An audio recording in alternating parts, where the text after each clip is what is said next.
Rosie the Rhinoceros, written by Jimmy Barnes, illustrated by Matt Shanks.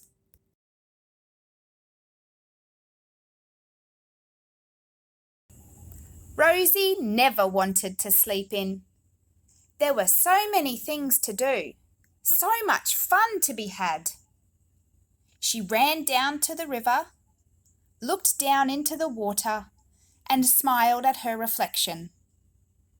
She let out a little laugh and ran to see who else was awake.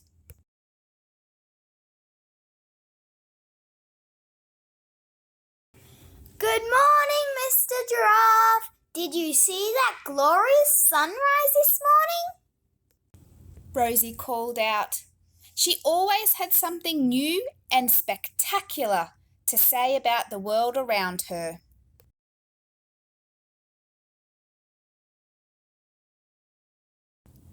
Oh, good morning to you too, little rhinoceros. Yes, I did see that sunrise, he replied. Oh dear, Mr. Giraffe. Are you talking to me? I'm not a rhinoceros. I'm a unicorn, said Rosie. Look at this pretty horn, she laughed. And can't you see my dainty hooves? Everyone knows that unicorns have dainty hooves.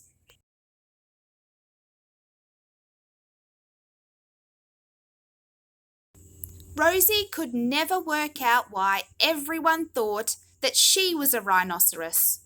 She was beautiful and sleek and made friends easily, not like the powerful and loud rhinoceroses. They were very impressive, but they were not magical like her. Maybe it was because she lived with that lovely rhinoceros family that they thought she was one too.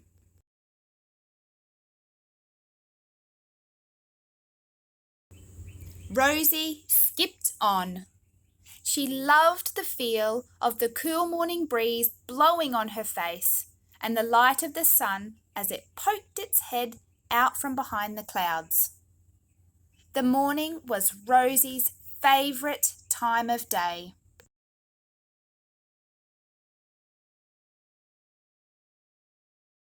Greetings, Mrs. Lion. Isn't it a stupendous day? She sang out as she swished through the long grass. Oh, good morning, little rhinoceros, Mrs. Lion replied. Rosie looked around to see if there was someone else nearby. Nope, there were no rhinoceroses to be seen.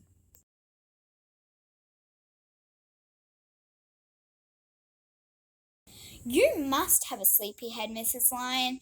I'm a unicorn. Don't you remember? She smiled and jumped in the air. And see, a rhinoceros could not jump in the air like me. I am certainly a unicorn. Then Rosie heard the sound of an elephant trumpeting to greet the morning sun and carried on her walk.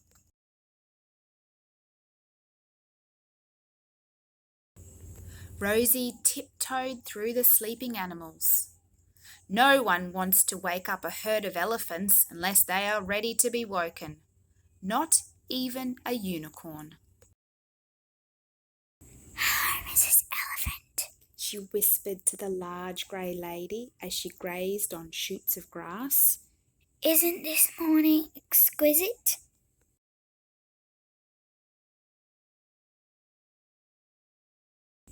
Yes, Rosie, it is.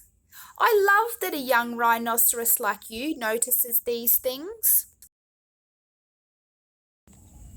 Mrs. Elephant lifted her trunk to the sky and trumpeted once again, stirring the herd. Wake up, you sleepy elephants! It's time to rise and shine. It seemed everyone thought that Rosie was a rhinoceros. She would have to let them know the truth.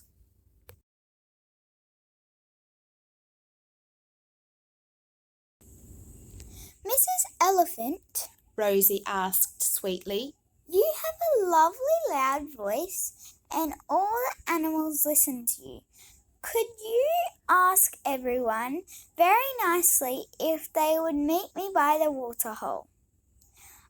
I need to talk to them. Oh, I'm sure they would come down to meet a delightful young rhinoceros like yourself, Mrs. Elephant said politely, and called the animals to Rosie's meeting.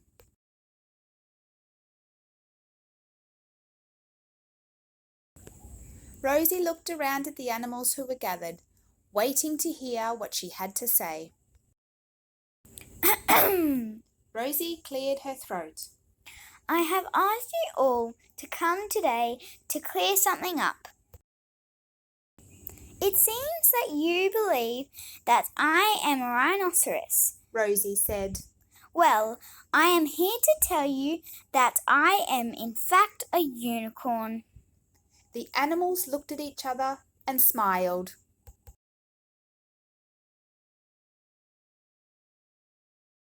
Now don't get me wrong, Rosie continued. rhinoceroses are some of the nicest animals in the savannah, but I am clearly a unicorn. If you don't believe me, look at my beautiful horn and my delicate hooves, which allow me to walk so quietly. The animals all looked and smiled.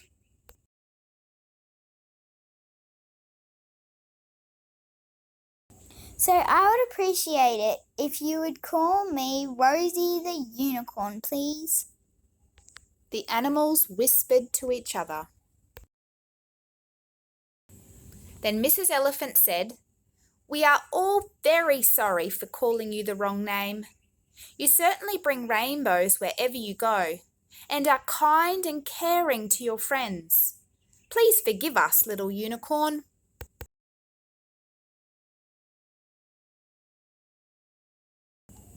Rosie beamed.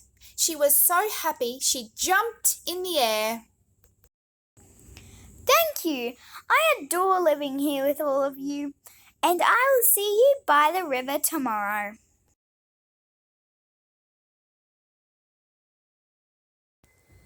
And as she skipped away, Rosie's happy face shone like the morning sun.